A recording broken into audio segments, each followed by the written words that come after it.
What's going on, guys? Welcome back to the channel. Appreciate you guys tuning in for another video. If you guys are new to the channel, make sure you hit that subscribe button so you don't miss out on any future videos. We are doing a viewer suggested video here today, so that kind of leads me into this topic. If any of you guys watching this video have any future video ideas, please drop them in the comments down below. I'd love to hear your ideas for future content. But that's what we're doing here today, is talking about a bait that I was suggested by a viewer. This is something that they were interested in. We'll shout him out. It's Don Kimmel. He's a member of the channel, and appreciate you, Don, for the video idea. And he told me about these guys right here, and this potentially could be the deepest diving crankbait that is made. It's the deepest diving crankbait that I've ever seen. So we're gonna dive in, talk all about this bait, and let you guys know my thoughts, my opinion on this big deep diving crankbait.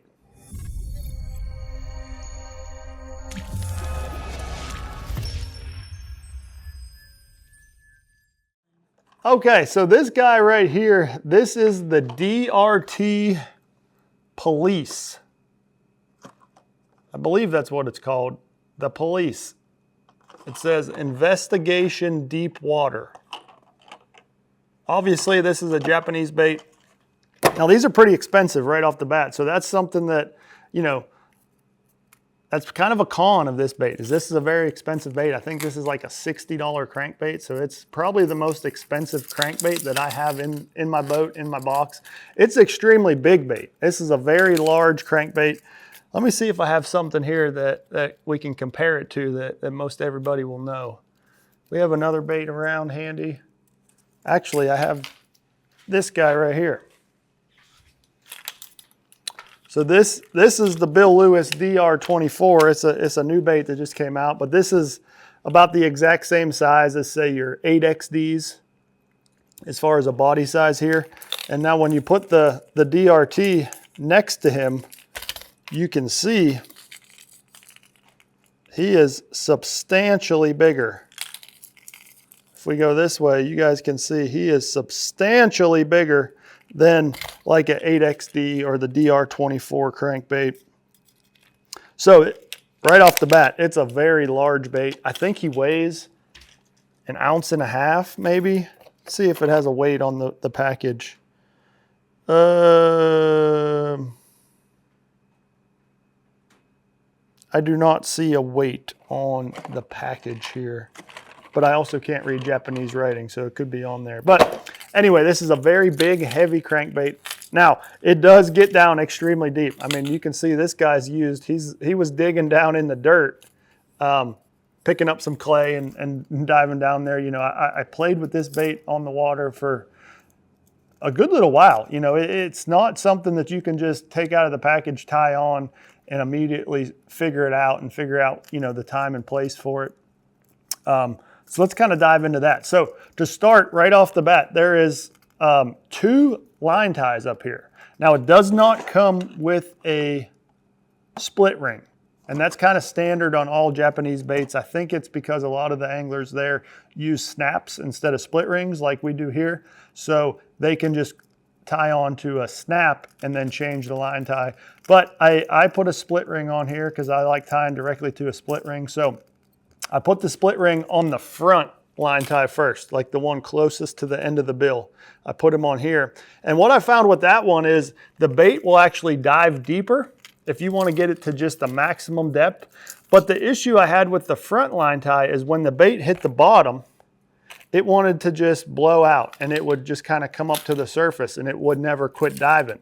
So I put I kind of got frustrated with that. I could get him down extremely deep. You know, I think I hit the bottom in 37 feet of water at one point with the line tie. I think it was actually deeper. I think it was 38, 39 feet.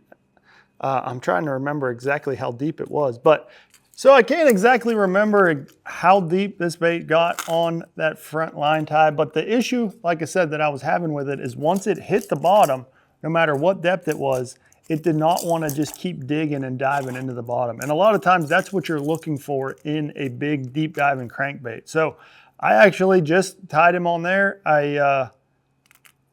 used him, made about 10, 15, 20 casts with him, and got a little discouraged. I cut him off and threw him on the bottom of the boat and was like, man, I don't know. I don't like this bait.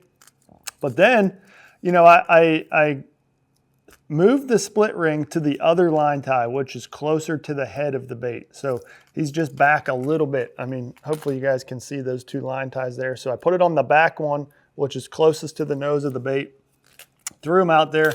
And what I noticed was he doesn't quite dive as deep as the front line tie, but you're able to hit the bottom and just keep on digging. And that's, like I said, that's what I'm looking for in a big deep diving crankbait, is to be able to hit the bottom and deflect a little bit, keep digging and diving in there. Now, like I said, he didn't get down quite near as deep, but I know for a fact that I was grinding the bottom in 35 feet of water. So he gets down extremely deep, and probably deeper than any other crankbait I've ever thrown. Now, it's extremely big-bodied bait, so you're targeting big fish that are feeding on big forage, big gizzard shads, big thread fins, something like that, that's way down there deep. You know, obviously this is a way offshore bait to be throwing, but overall, you know, my opinion on this bait is I don't really see the perfect use for it right now. You know, obviously there's extremely rare situations where a bait like this will excel. You know, lakes that the fish get extremely deep, that are feeding on those big shad, and then places that, you know, those extremely deep places are locations that the fish don't really see a crankbait a lot. So if you can get a bait down deep to them, you're able to hook those fish and catch those fish on crankbaits. So I don't see it becoming a bait in my regular rotation, but I'm definitely going to keep these handy for those extremely rare situations when I need to get a crankbait down extremely deep. Now, like I said, it's such a big bait that it kind of limits the size of fish you can catch on it. You know, it is a big-bodied profile bait that's going to limit. You know, you're not going to catch any 1-pounders on this. You're going to catch 2 to 4, 5, 6, 8, 10-pounders on this bait. This is going to be a big fish bait. It really gets down deep. Now, another thing that we need to talk about is the equipment that you need to throw this bait on. Obviously, we talked about it's a big, heavy bait. So you don't want to throw it on extremely light line. You know, some of my other deep diving crankbaits, I like to throw it on lighter line, 10-pound line, 12-pound line, something like that. This is something that you don't want to do that on. It is just so heavy casting it.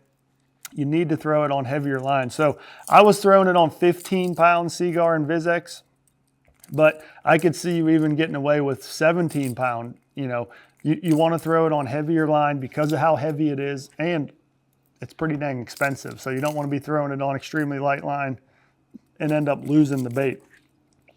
It actually says it right here on the package. It recommends 14-pound or 16-pound fluorocarbon for this bait. Now, the rod that you want to throw it on, that's another issue that you're going to come into. It's a big deep diving crankbait. There isn't really a rod designed for throwing this. So what I found is this actually, you know, I went for more of my glide bait rod.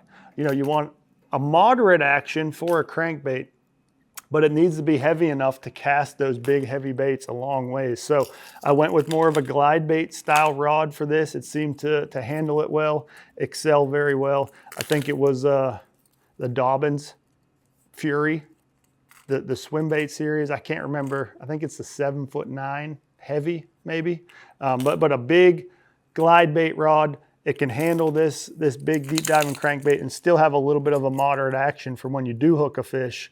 You don't just tear the hooks right out of the mouth throwing it on a big heavy flipping rod or a broomstick or something like that. Obviously that would work well and you know, cast this bait well, but once you hook a fish on this big bait, you want to make sure you have the right equipment to land them. So hopefully you guys learned something from this video. Like I said, appreciate you, Dawn, for the video idea.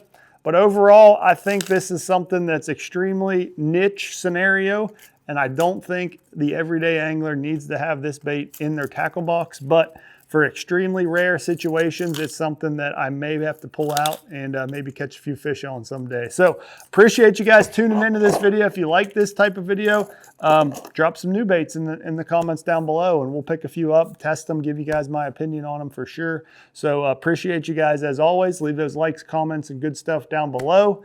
Hit that subscribe button if you haven't already, and we'll see you guys next time.